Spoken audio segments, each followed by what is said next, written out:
I was going on, everybody. So I just finished replaying Chapter 4 of Kunjin from Mortal Kombat X, and coming off from what my boy UTX mentioned, how he was a gay character. I did more research on it and I actually looked it up, and I thought it was a big deal. Not in the sense of like, oh, he's gay, I hate it. No, of course not. I just looked it up, and I'm glad to see that the dev didn't announce, oh yeah, by the way, we have a gay character. I hate when devs and companies announce something like that. That's so fucking stupid. Actually, somebody playing the game realized it, and then when they asked the dev said, I'm proud that and happy that people actually listened to the dialogue and picked up on it, and I'm glad you guys enjoy. So that's really it. And honestly, I'm glad that he embraced it. I'm embracing it as well. The reason being is because I really like Kunjin's character, and I like actually fighting with him.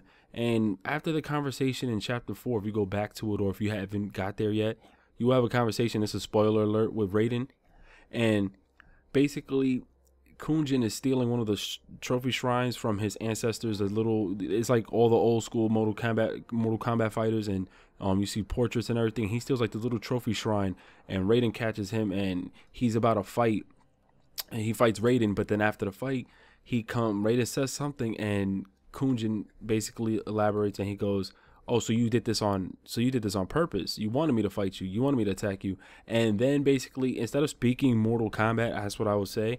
As I would say, I'm gonna just say it, and I'm gonna rephrase basically what Raiden said. So Raiden basically said, "Yes, I did this so you can break your silence. You know, you're too isolated. Basically, you need to break your silence and release your anger of whatever's was holding you back inside." And he also mentioned how you should follow your ancestors' path. You know, you have a bright future ahead of you, and you should join this academy. Your ancestors will accept you, blah blah blah. And Kunjin says, I can't go to the academy because they won't accept. And then basically Raiden cuts him off and explains, listen, it isn't they care what's in your heart, not whom your heart desires. So that whole conversation is basically saying that, because people only thought it was just that one line at the end, but no, actually it's the whole thing. And honestly, when I picked up on it after listening over and over, I did realize, like, yeah, oh yeah, man, it's basically right there out there. How did I not notice? How did I not realize? And yeah, Raiden's basically just telling him, listen, man, it doesn't matter what your personal preferences. You know, you're still part of the family, and you are accepted no matter what. And after that whole conversation, I was like, wow, that's crazy. And Raiden goes, you know, the problem is you keep everything hidden, and that's what's keeping is the shade behind you, and that's what's hidden behind you. And I just want you to know you don't need to do that.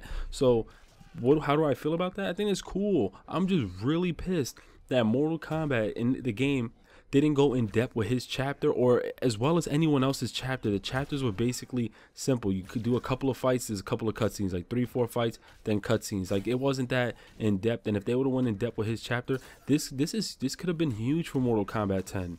You know, I'm glad that NetherRealm isn't fucking prejudiced, or, you know, against homophobes or whatever, like homophobics or homos, whatever. I'm not a homophobe, but anyone out there who is fucking retarded. Like, who cares? You know what I mean? Like, you're a weirdo. I always accept new and interesting characters and shit, and how they play a huge role, because he's beast in the game. So I don't give a shit. And I'm just upset, like, I wish they would have had more in-depth information with his character, so you can basically understand, learn to know who his character is from his past and his present. They could have had better cutscenes with him, and they just lacked in so many areas, and as well as the other characters too, because you don't know. I would have loved to learn more about Cassie Cage and everything, is rather than just her speak. I would have just wanted to see more and learn more, and I think that's what they lacked in, you know. So I think that's a cool iteration, bringing in into the Mortal Kombat franchise. And I would like to see more. I'm just mad they just didn't. They just brought in that little segment, and bam, they gave that away. But I also noticed the way Kunjin dresses. Personally, to me, it's a little feminine, and I was looking at it now, and I didn't realize it. Not his tournament outfit, his plain outfit in the story. I mean, hey, it's cool to me. I don't really mind, but I just wish they would have went more in depth, because it would have made it so much more interesting and fun and entertaining to know, like, this character, he does this. You know, just like how we learn to love Scorpion and Sub-Zero and blah blah. We got to learn more about these new characters being brought into Mortal Kombat, and they kind of didn't deliver that. But that's just my opinion. How do you guys feel about this? Do you think this is big for Mortal Kombat as a whole, like the series? Do you think it'll be cool to know that there's more interesting characters? Let me know in the comments below, and I'm out of here. Peace.